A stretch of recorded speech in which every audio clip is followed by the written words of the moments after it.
Welcome to Discover Resilience, the podcast, a series dedicated to deepening conversations around a critical shift, how organizations are breaking down silos to achieve true enterprise-wide resilience. Join us as we sit down with customers, industry leaders, and Everbridge experts, exploring everything from the philosophical to the strategic and the tactical steps of what it truly means to build and maintain resilience. I'm Casey And I'm Shay Bond. We're your hosts, and with a combined 30 years of experience in the resilience space, we've seen firsthand what works and what doesn't when it comes to resilience, and we're excited to bring those conversations to you.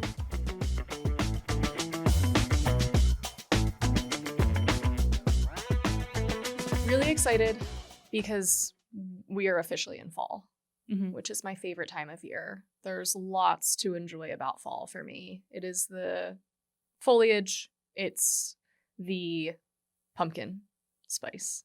I swapped out my front step display, which is what is the marker for me.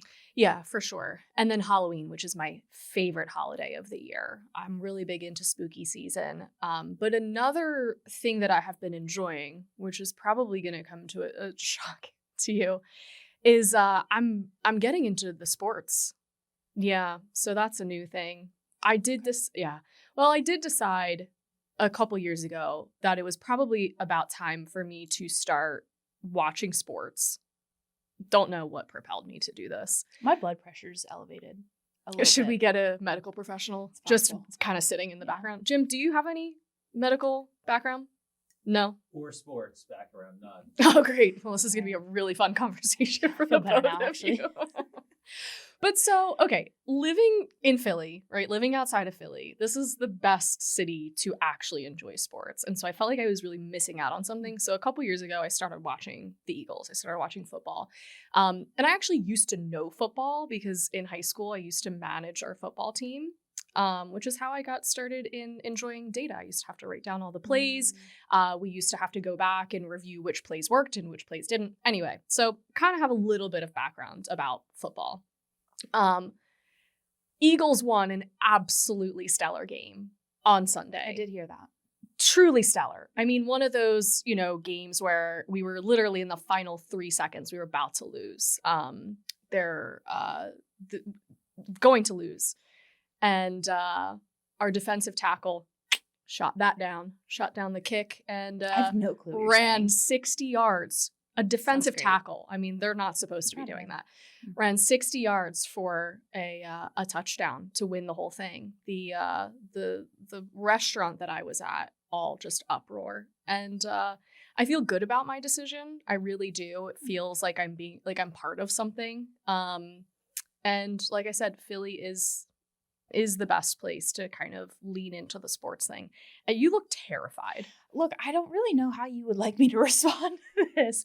I'm trying to sell you on the I see sports. that, and I don't know if it's going to happen. I really don't. I mean, the most interesting thing to me about sporting events is the snacks.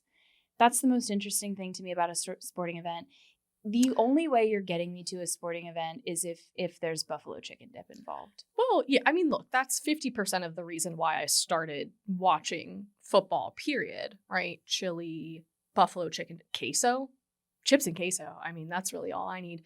I do really like yelling at the TV. See, I don't love the yelling at the TV. In fact, I feel a little bit triggered by the yelling at the TV. Why are you screaming? Why are you so upset? Because I have feelings. Emotion. Calm down. It's see, that's the overinvestment for me. I think that's where I get lost is that people are a little too over. I love a good tea. I love a good camaraderie. Fantastic. I love a good team. I love a good team. That's fun. It's cute. We're all wearing the same shirt. Yeah. I love that for us. It's when your day is ruined by the outcome of other people's actions that I wouldn't you've lost me. I wouldn't let it ruin my day. But a lot of people do. Oh yeah. A lot of people do. They definitely do. That's where I'm like, I'm out on this. That's a lot. I'd like to move on with my day. Yeah. But I think you should join in on the fun here. I think you should join in. Eagles, cool green shirts, I don't know if I look good in green. Okay. Yeah. Well, I don't know what else to tell you, but I'm enjoying it. The Eagles are doing super well this season so far. I would ask you, Jim, but you literally just said that you don't like sports either. So I don't follow sports ball. Sports ball. There it is. Go team. My guy. Jim, Go team. what does a vegetarian eat Oh, at a sporting event? yeah. Tofu, celery. Carrot sticks. A single mushroom. If I'm feeling ambitious, a Beyond Burger. But that's it. That's They it? probably just don't Sides. invite you. No, the They don't sides. invite you to the sides- sports the games. Sides and the pastas. Yeah. But do you just not get invited? People are like, this guy's not To gonna nothing, survive. really. Nothing. To nothing. Not to sporting events. You're like or to parties, birthdays, births of children. No one invites me. I'll consider this, Casey. I will. Look, Probably I mean, not for very long. maybe what I'll do is I'll invite you guys over, right? My non-sports people to my house. And you know that I'll bring the food game, right? I'll even have something for you, Jim. Vegetarian. Thank you. And then I will be screaming at the TV. I did get reprimanded by my daughter at the last game. She said, Mom, I think you need to calm down. She said some other things, but she said, I think you need to calm down. And I said, can you please mind your own business? I'm not joking. I did say that. I don't know how to feel We like to about have a good this. time. It doesn't feel like it's a good time, but we'll see. We'll see. I'll consider it. I'll put it under consideration. The snacks better be top tier though. It is me. All So right, that's fair. it is me. So All right. Well, under consideration. Let's get into this episode. let's go for it. All right.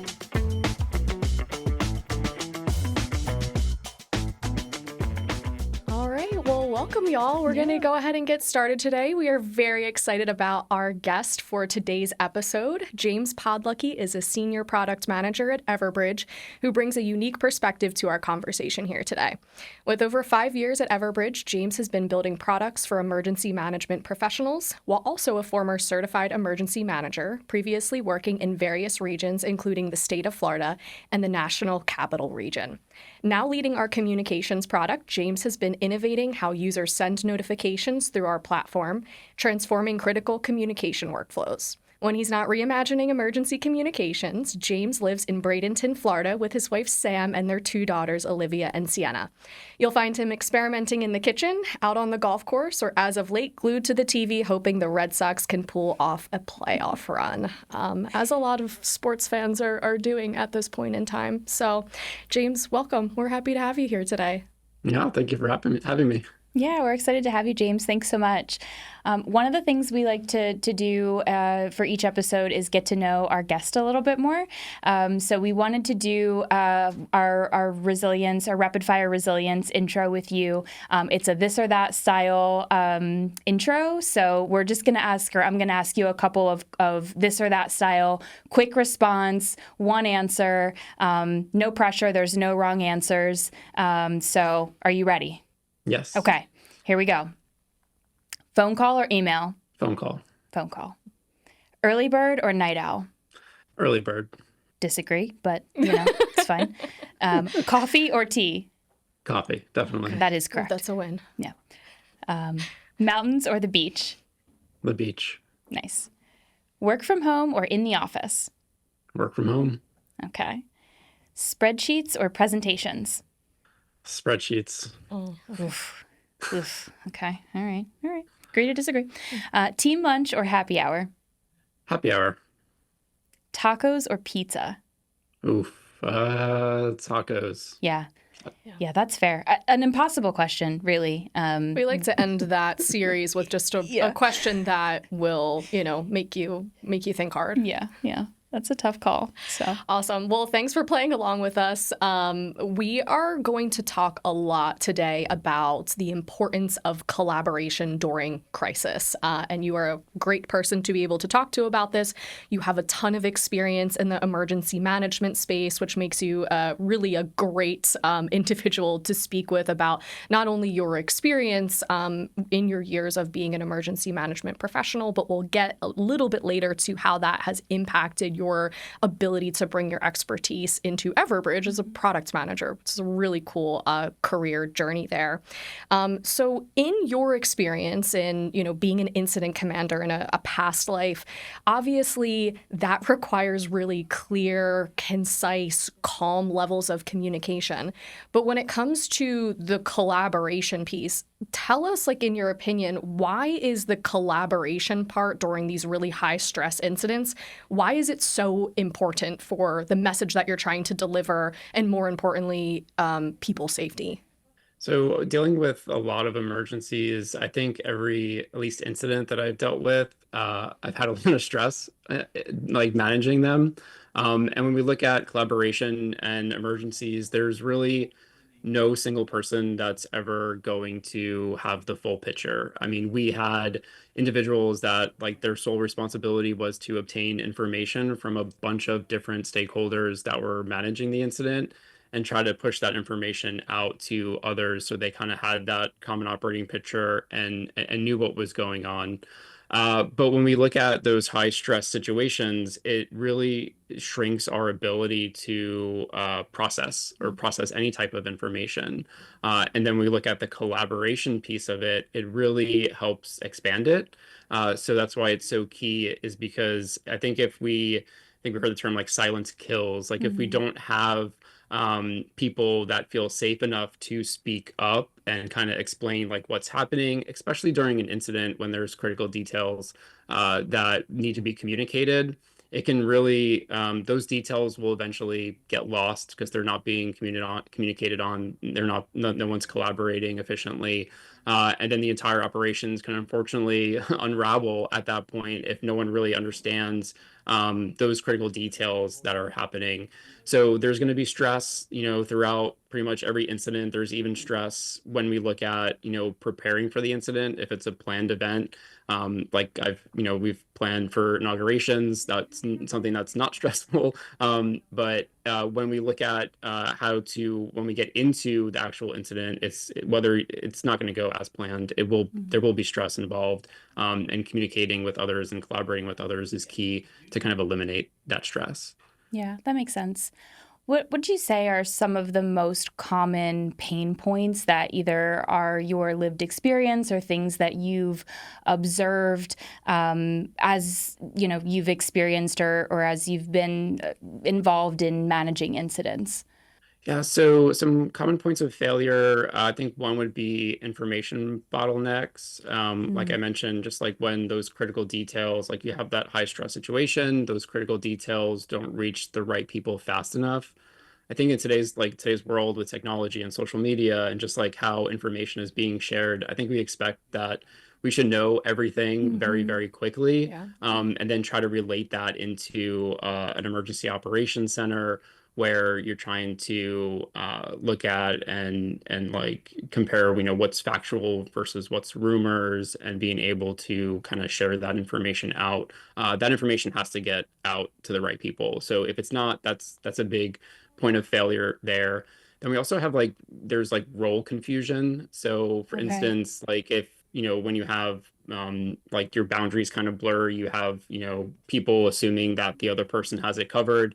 I've had it happen, even outside of an incident where even just daily operations where you think that one person is going to complete something and the other person thinks you're going to complete it, and it just never gets done. So kind of the same when it comes to incidents where you may have some individuals that are being activated to an operations center, and they may have not been in that role, or they may be new to that role, or they haven't kind of done it in a couple of years or so. So it can be confusing. So just ensuring that there is some sort of level of training to know what that role is supposed to accomplish. And then I think another point of failure would be since we are kind of in technology, is just maybe the overconfidence in a single channel or a single tool that's being used. We've seen technology fail. Radios jam, cell towers will go down. So redundancy is definitely key. If you don't, we used to do exercises when I worked in emergency management, and there were times during the exercise where we would just pretend that like technology was cut off or the power went out, because we need to have a plan, in case that does happen. What are we going to do without technology? And then I think the last one, this is kind of, I think, well known in the emergency management space, at least like when we go into emergency operation centers, so leave your ego at the door.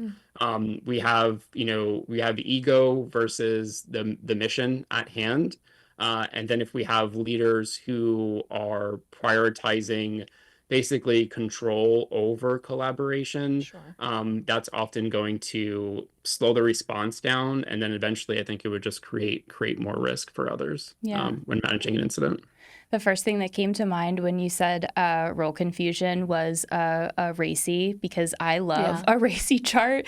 And if anyone's not familiar, responsible, accountable, consulted, and informed. And I always joke that like RACIs save lives. You do joke about, but it's, I do think, and especially when we're thinking about the context of a really critical incident where lives are at stake, that makes a ton of sense of, and I like, James, how you talked about and training on that, being proactive in actually sitting down with the folks and making sure, hey, can you confirm that you know what you're doing here and it's not that you're doing somebody else's job, so that at least you have that peace of mind that everybody sat down and did the nod of approval of, we know what we're doing here. So the joke in my head was like, look, RACIs really could save lives. Could save lives. So. I mean, exactly. So really, that was good. But that was really informative. I appreciate you sharing that. The other thing I was curious about, so in the context of all of that, knowing what the challenges are and kind of where the pitfalls could be, what would you say are the three maybe most advantageous skills that someone could have in communication when communicating around, a major incident or a crisis? Yeah, so whether I think communicating to those internally that are managing disaster versus those that are receiving communications, I think clarity is important. So like clarity under pressure would be one of them. Basically just being able to deliver those simple communications, those simple messages, like unambiguous instructions, like clear instructions on how to do something. That is so important for not only internally, but for the public. Like if they need to take action for something, they need clear instructions and they need the action of what to do within that message. Because during times of stress, like everything like is going to feel chaotic. They're going to have high stress situations. They're going to, so many things are happening at once throughout an incident. Then that would be one. I think another one would be basically listening sort of as a leadership tool. So basically like extracting context and nuance from those out on the front lines. So there's kind of different levels, right? We'll have folks out in the field, like doing field response, kind of have, boots on the ground. They know exactly what's happening. Being able to understand their voices, which sometimes they tend to be overlooked, but having that information come up, whether that's to maybe a specific operations center that they're part of, like maybe a department operations center that's not necessarily in the field. But then that would come up to maybe more like a higher strategic level, or like an emergency operations center who are thinking at a strategic level to be able to provide resources or understand like where the priority should be or where like the most risk is at to send resources to is really important. So just being able to listen, across different stakeholders in different areas when managing an incident. And then the last one probably would be adaptability. Because we are communicating to a bunch of different people. So like, I guess just being able to communicate for diverse audiences would be important, because when you're managing an incident, depending whether it could be, on a public safety side, a government side, or a corporate side, there's different stakeholders involved. So we can have communication with first responders would be one of them. Obviously executives that kind of need a high level understanding of what's happening. And then messages going out to the public. So being able to have communications out to them. And then of course, family members of those that are actually working the incident. Sure. I, as a former product manager myself, I can see how your skill sets that you have built in your experience as an emergency, management professional translate really actually well to being a product manager in, being able to communicate really clearly, active listening, and, all of those pieces and parts. So when you were talking about those things, I was like, oh, that reminds me of being a product manager. So, but I think those are all really great. And, we want to talk a little bit more about some more kind of strategic and tactical parts of collaborating during an incident. So when you think about setting yourselves up for success, right, whether that is you preparing to run a tabletop or an exercise or, the inevitable, hey, there is going to be an event, a disaster, an incident that we're all going to need to prepare for. What are some of the key elements that you think about when, trying to set yourselves up for success, trying to set the community up for success as well? You're not just thinking about your team members that you're having to, play a part in this, but, what are some of the, I guess, both strategic and tactical elements that you would say would set, a group up for success? Yeah, it's a great question. I started my career like in emergency management, but I was like focused, and there's different sections or areas, and I was focused on training and exercise. So it was like really important for me, like understanding, how we practice for what we actually do when disasters do happen. But one of the things that in order to set up an organization for success, or even just, an individual for success, is to really build relationships before a disaster strikes. So, I mean, whether that is during a training and exercise, or whether that's, happy hour or lunch or wherever, just being able to collaborate and build that relationship beforehand, because it's going to be very difficult to at least build that trust or have that trust established when you're just in the middle of chaos during a disaster. So I think that would be one of them. And then I think like we go back to training and exercise, kind of like muscle memory. So being able to practice like doing those regular drills, or doing, tabletop exercises or functional exercises, and to have those feel sort of as close to reality as possible. I mean, we've even gone to a point where we've gone beyond, I mean, not too crazy beyond reality, but I mean, you have a Cat 4, Cat 5 hurricane that's coming in, you want to be able to prepare for that, understanding the resources that may not be available, that you need to understand, like, well, if this storm comes in, it's a Cat 4 and we don't have X to get X accomplished. That's kind of helpful, and you can learn that not when the disaster is going on, but during a training and exercise.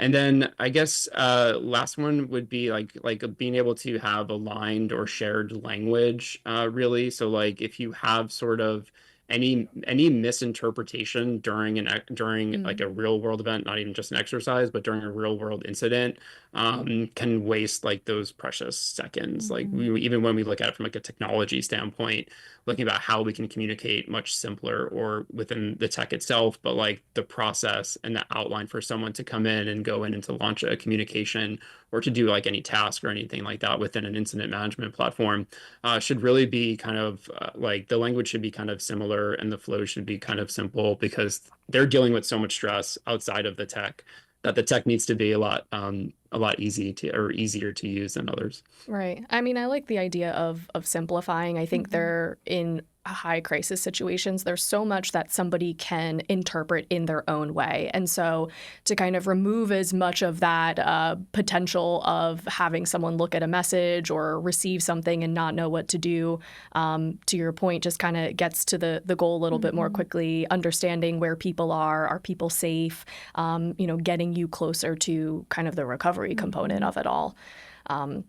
So thanks for sharing some of those methods there. When we were talking recently about, your experience, one of the things that we were chatting about is just how difficult it must be as someone in this type of profession when you're in the actual thick of an incident, not only to have to focus on doing your job, but also, you've got a family that you need to worry about. And, this is the community that you live in. So we'd love to dive into a little bit of kind of the psychology behind things and how you have, maintained composure while also having to worry about the stress of your family and your friends and the safety of your community. So what would you say to somebody that, might be listening that's, has been there or, maybe hasn't, but would like to, hear a little bit more of your perspective? Yeah, that's such a important aspect that sometimes I feel it's forgotten about. Like, we do have, while we're working, like we do have a family that, is super important. We need to support them. And then we have this disaster that happens. So I learned that like being present at home is just as much an act of leadership as being present in an emergency operations center.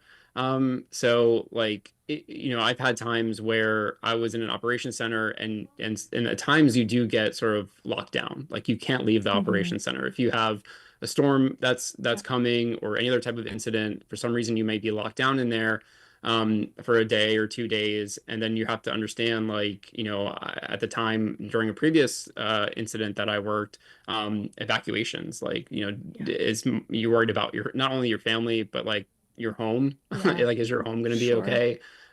Should like, try to understand like evacuations, like, not only for the public, but trying to understand like, well, should I have my wife evacuate or should I have my children, go and stuff like that.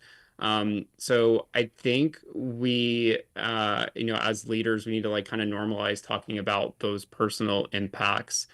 We've had set times for individuals to go make sure that their homes were taken care of or that their families were taken care of. And that should be part of their plan, really, is to make sure that their family and everyone is going to be safe so that they don't have to worry or try not to worry when they're trying to accomplish the mission. So it's definitely is interesting.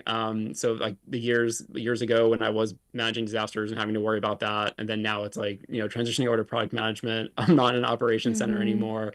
Now I'm like part of the public and like I have my children and trying to like decide here at home, a little less stressful than being in an emergency operations center. Yeah. Right. Well, and I'm sure you, thankfully have had that experience and know some probably better tools than the rest of us do in situations like that. So I think your family is in good hands, that's for sure. Yeah, for sure.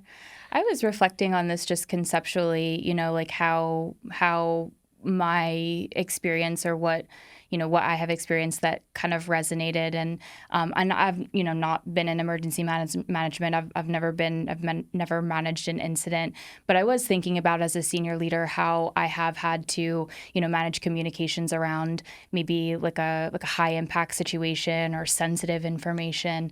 And I really do have such a respect for any scenario where you have to be considerate of, I've got an audience that could vary or have different types of audience that I need to meet a need for or communicate different types of information to, the timing with which you need to communicate that information.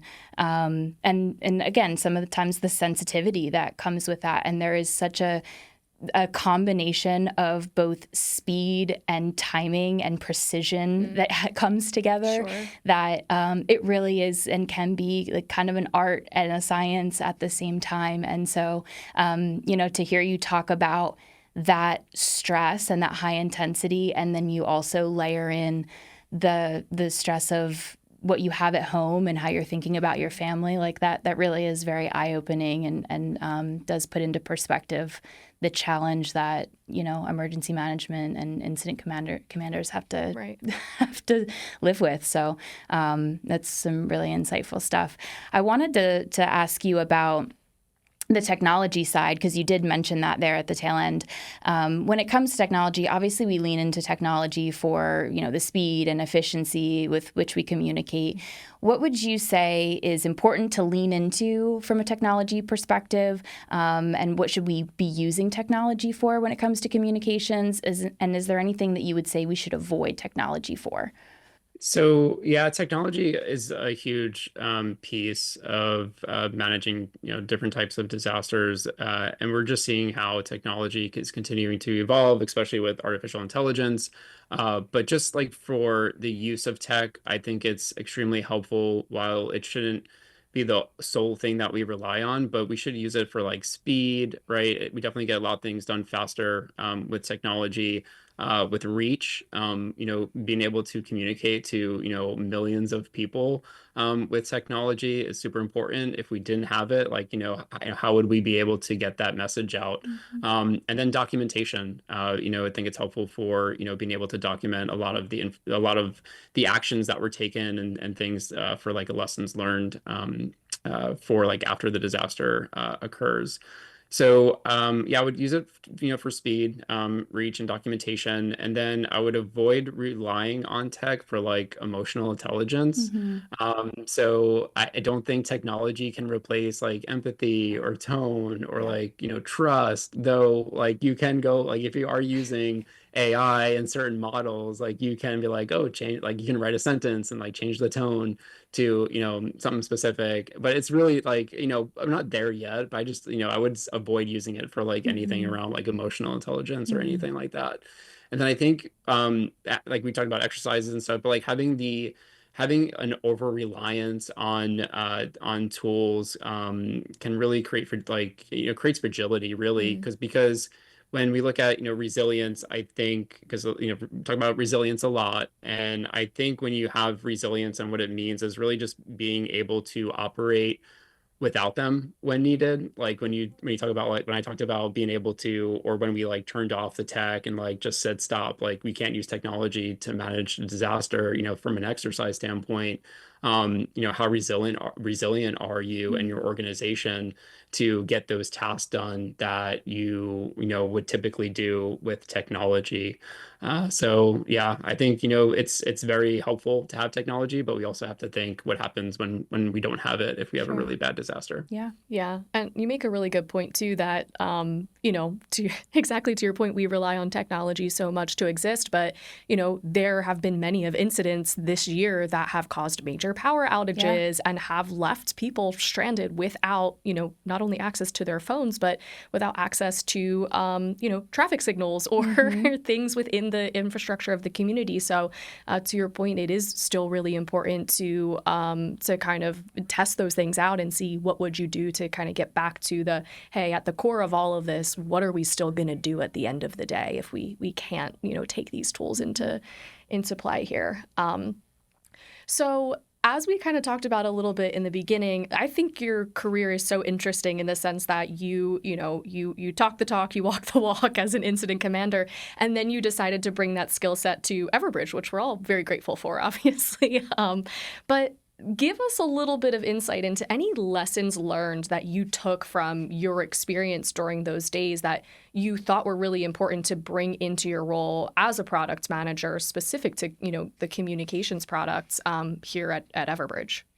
Yeah, that's a great question. It's been super fun and like just like learning and just it's super interesting Yeah. transitioning from emergency management or emergency manager to product management.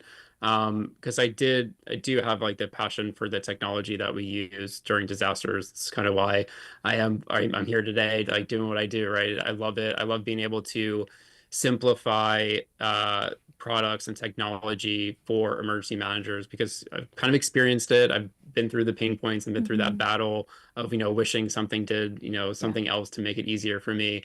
But when we look at communication tools specifically, since we're talking about collaboration and communication, they should really mirror real world chaos. I would Mm. say, like we as product managers or anyone building products for like emergency management software, we're not in sort of this chaos world as we're building it. And I think, we have to, when we look at building it, we have to kind of put that into perspective that they're going to be at that high level stress situation. Yeah. And, they really needs to be sort of like a simplified process for them to get what they need to get done.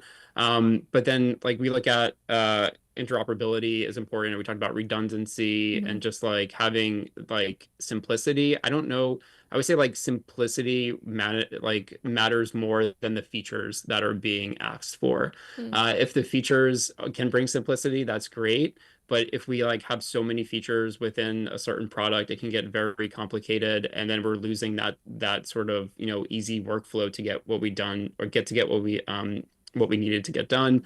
But the best systems, I feel, and what I tend to kind of want to bring to Everbridge, what I'm trying to bring to Everbridge is removing that friction. So like the best systems are going to remove friction.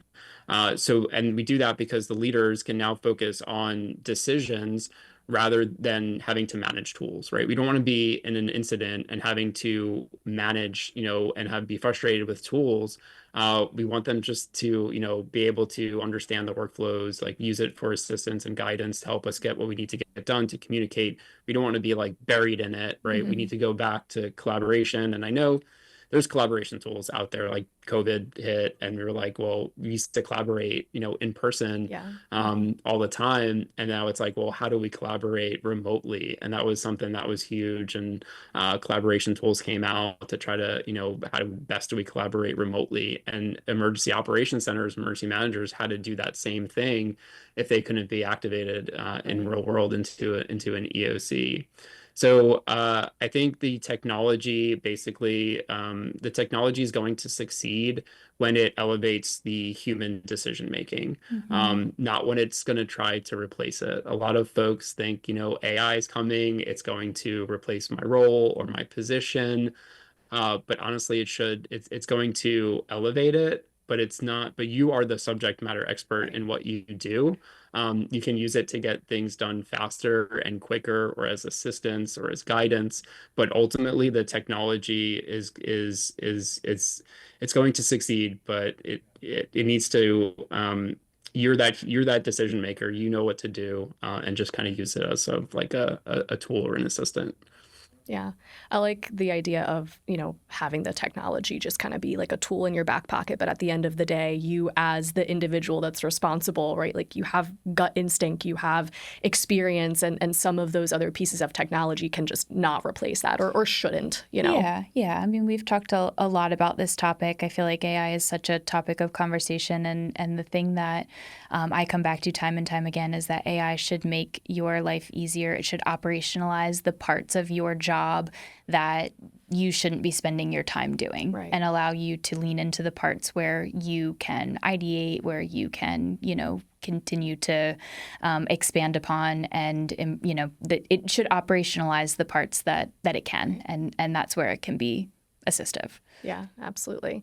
Well, I think those are all really great lessons that you've brought from your prior experience. One of the things that we like to do at the very end of each episode, just to create some tangibility around this conversation, so that if somebody wanted to kind of boil things down and walk away with a couple of takeaways, we talk about that. So one of the first tangible takeaways here is to simplify. This word came up multiple times in our conversation here today.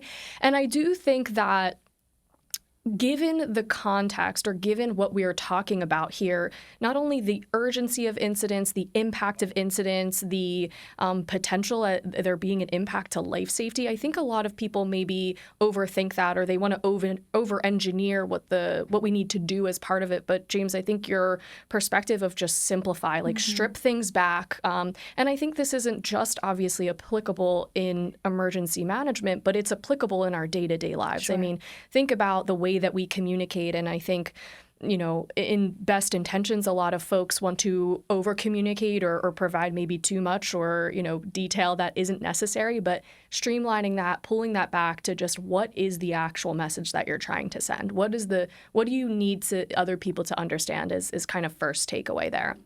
I'll go back to Racy Save Lives, but defining roles, again, in emergency management, that's clearly going to be a critical part. And, you know, going back to you talking about there being proactive training initiatives, you know, whether you're in emergency management, whether you're leading a team, sit down and make sure that everybody knows what their job is. I think everybody feels more empowered that way. So whatever your situation is, where you have to collaborate with others, making sure that everybody knows, hey, I'm going to show up and I'm going to do X, Y, and Z thing. And here's how I'm going to collaborate with the person next to me. So I think that was a good tangible takeaway. Number 2. And then still talking about collaboration, James, I really liked that, from your perspective, you talk about, okay, we have, these processes in place, we have the tools in place, but you talked a lot about like the human part of this and the collaboration. So again, if you're, an incident commander or, in the business world as well, proactively going out of your way to create relationships. I've never had an experience where when I went to go do that, it didn't result in something net positive, because you get to empathize with others, you get to understand their own perspective. So, if you are starting a new project, you're starting a new program, maybe it's a side project at work or whatnot, go out of your way to actually sit down and talk to the person that you're going to be working with, and so that you can understand what some common goals are. Yeah, never hurts to have a conversation. Nope. No, for sure. Yeah. So those are our takeaways for today's episode. Awesome. Well, that is a wrap on this episode of Discover Resilience, the podcast. James, thank you so much for sharing your insights. We really appreciate you joining us today. Yeah, thank you. Catch more episodes wherever you stream your podcasts. Thanks for tuning in. And until next time, stay resilient.